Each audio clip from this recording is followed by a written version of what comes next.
في فنجان الضحى طبعا نستضيف اليوم محمد خليفة الزيودي مدير دائرة الموارد البشرية بحكومة الفجيرة، وطبعا نحن مع هذه الاستضافة نتكلم عن معرض التوظيف بتفاصيل وتفصيل أكثر من مدير وصاحب يعني هذا المعرض الجميل والرائع والمميز. خلنا طبعا بداية نرحب بك أستاذ محمد، حياك الله ويانا.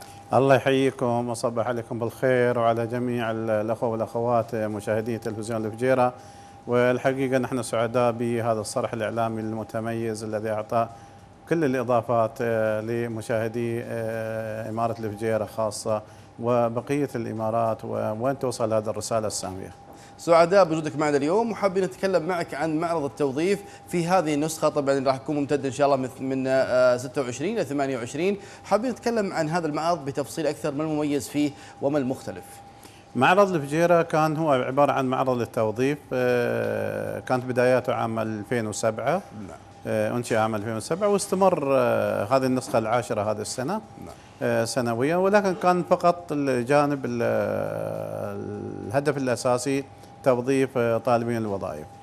ولكن بما أنه عام 2016 أقرته قيادة دولة الإمارات ممثلة في مقام سيدي صاحب السمو رئيس الدولة الله يطول بعمره أنه عام القراءة، وجاتنا توجيهات من مقام صاحب السمو الشيخ حمد الله يطول بعمره أنه لابد أن تكون هناك إضافات ويكون هناك جديد في مبادرات وأشياء متجددة.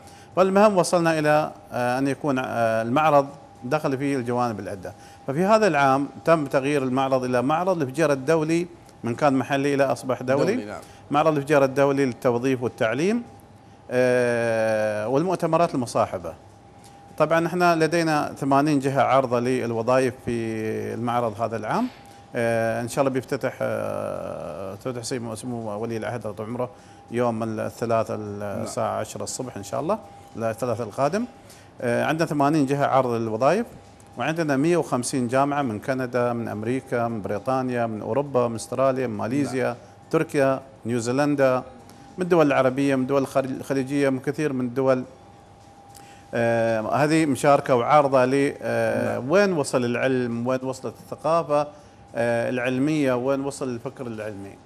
أيضا بتكون مصاحبة لهذا المعرضين مؤتمرات، والمؤتمرات بتكون مؤتمرات في الموارد البشرية، وين وصل رأس المال الفكر البشري، وين وصلت القيادة والإرادة وفن القيادة كيف، أيضا المؤتمرات أخرى في التعليم وماهية التعليم والتعليم والتعلم والتعليم المربوط بالأعمال. هذه الأمور كلها إن شاء الله راح تطرح في هذا المعرض. أيضا أدري تقاطعني بس بكمل لك. نعم خذ راحتك. أيضا بيكون عندنا 40 خبير من كثير من أنا آسف ما جبت البروشور على أساس نعرضه للمشاهدين، ولكن بيوصلكم إن شاء الله. عندنا 40 خبير منهم محليين من الإمارات، من دول الخليج، ولكن أغلبيتهم من كندا، من أمريكا، من السويد، من إيطاليا، من كثير من الدول. عندنا 40 خبير راح يتحدثون إن شاء الله في هذا الملتقى العلمي الفكري الثقافي المتميز. أيضا لدينا العديد من الجهات اللي هي عارضة لعملية البرامج، يعني شركات مثل فوكس الغربية، اكسفورد الانترناشونال اكسفورد العالمية في بريطانيا، جامعة تمبل في أمريكا، التعليم الماليزي. طبعا هذا الكل كلها عارضة لبرامج. أيضا احنا في المؤتمرات الذي يدخل مؤتمر ويرغب في الحصول على شهادة، هناك شهادات راح تستخرج من بريطانيا لكل من يرغب في الدخول في هذا معتمدة الشهادات معتمدة.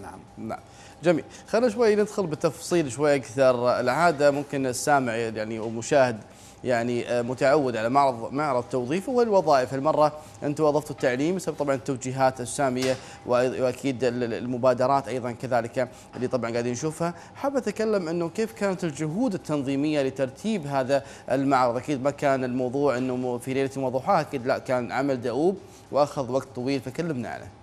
والله شوف مسألة التنظيم أكيد يعني مرهق ومتعب، ولكن الناس تشتغل بالأشهر.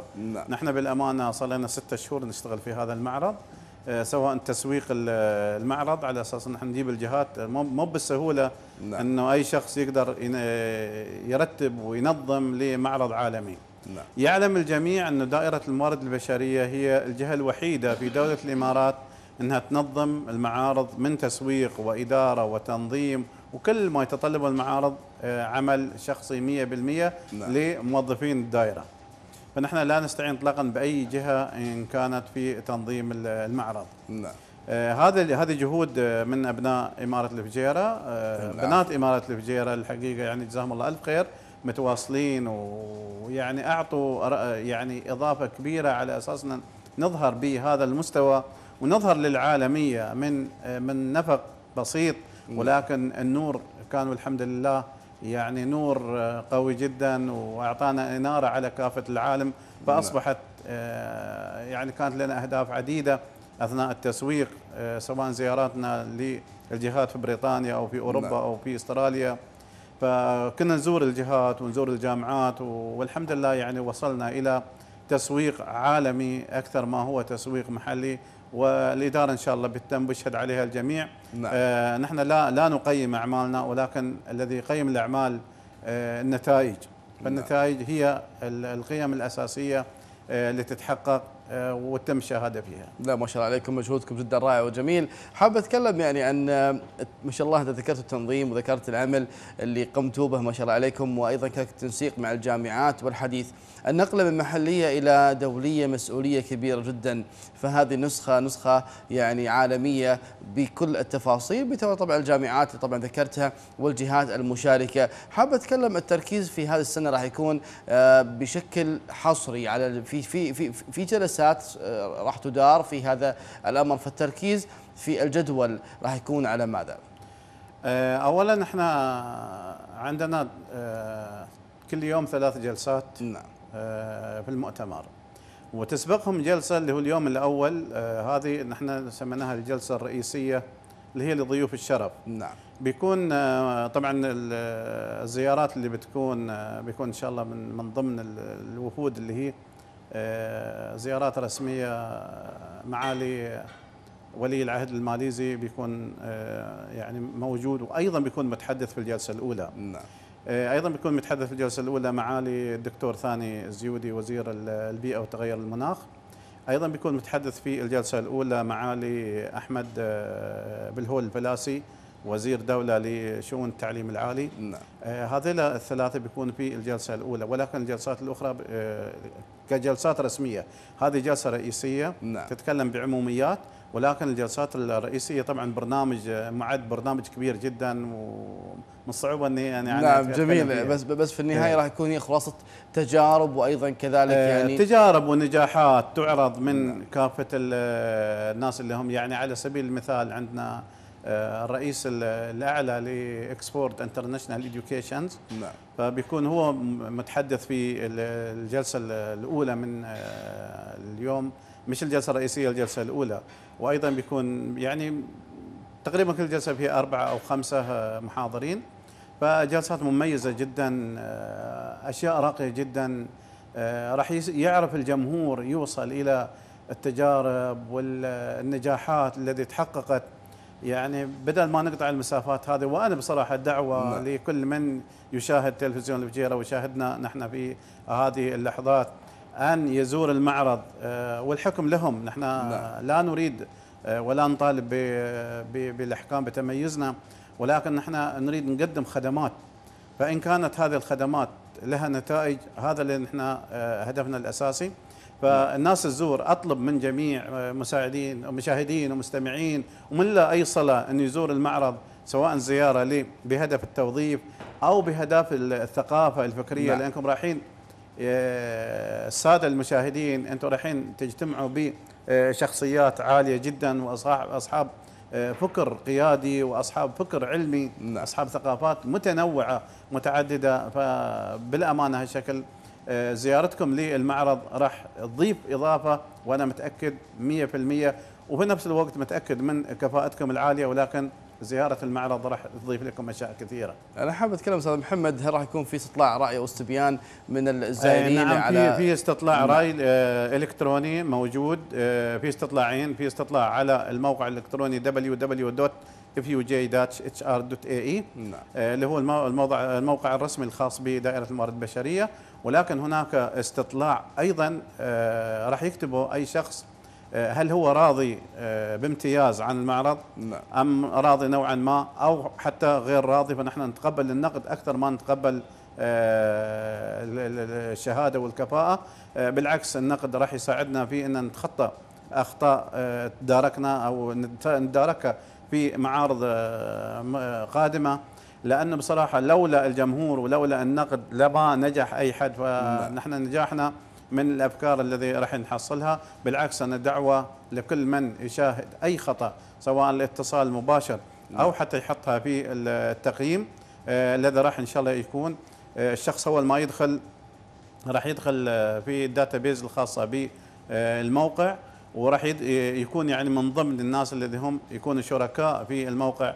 احنا موقعنا حاليا موجود لدينا 28,000 في قاعدة البيانات، ونتمنى إن شاء الله من كل من يزور المعرض يقيم المعرض على حسب القيم الأساسية اللي نوجد من أجلها المعرض، ولا يقيم المعرض بناء على الرغبات الشخصية. فسعداء جدا بكل من يزور المعرض، وإن شاء الله أنكم أنا أوعدكم رايحين تشوفوا أشياء جديدة، ولكن لن يتحقق أي هدف إلا بتضافر كافة الجهود، وزيارتكم زيارة الجمهور للمعرض راح هي واحدة من الأساسيات التي راح نبني عليها مستقبلنا. نحن أيضا احنا لدينا الطلبة، طبعا المعرض معمم على كافة الجامعات والمعاهد والكليات والمدارس. طبعا بشرى لسكان المنطقة الشرقية وإمارة الفجيرة خصوصا الطلبة والطالبات اللي يدرسوا في جامعة الإمارات اللي هم إجازة يوم الخميس، على أساس أنهم، ولكن في نفس الوقت بيزوروا المعرض وراح ياخذوا شهادات بزيارة المعرض. أيضا بعض الطلبة اللي هم في كليات التقنية في جامعة عجمان في كلية الفجيرة، هذول أيضا راح يتحسب لهم 3 أيام على أنهم دخولهم المعرض راح يزيدهم، ونعطوا 10 درجات، وأنا أعلنها صراحة لكل من يشارك في المعرض من الطلبة. وهذا شيء تفضلت فيه إدارات الجهات العلمية، مشكورين على ما قدموا. يعطيك الف عافيه الاستاذ محمد خليفه الزيودي، مدير دائره الموارد البشريه بحكومه الفجيره. الحديث معك جدا جميل، والمعرض جدا رائع، ويعني شوقتنا ان نشوفه ونطلع عليه ونحضر ايضا كذلك الجلسات، يعني جلسات اللي هي طبعا الحواريه راح تكون طبعا موجوده في المعرض. وطبعا المعرض ذكر بانه في 26 يبدا ان شاء الله، الثلاثاء باذن الله تعالى. نعم، الثلاثاء القادم 26 حتى 26 وحتى يوم الخميس، ويبدا من الساعه 9 صباحا حتى 7 مساء استمرار، يعني ما في توقف. كنا نتوقف بفتره الظهيره، ولكن هذا العام قدمنا المعرض في شهر 4 كم شهر 5، وقدمنا اوقاته.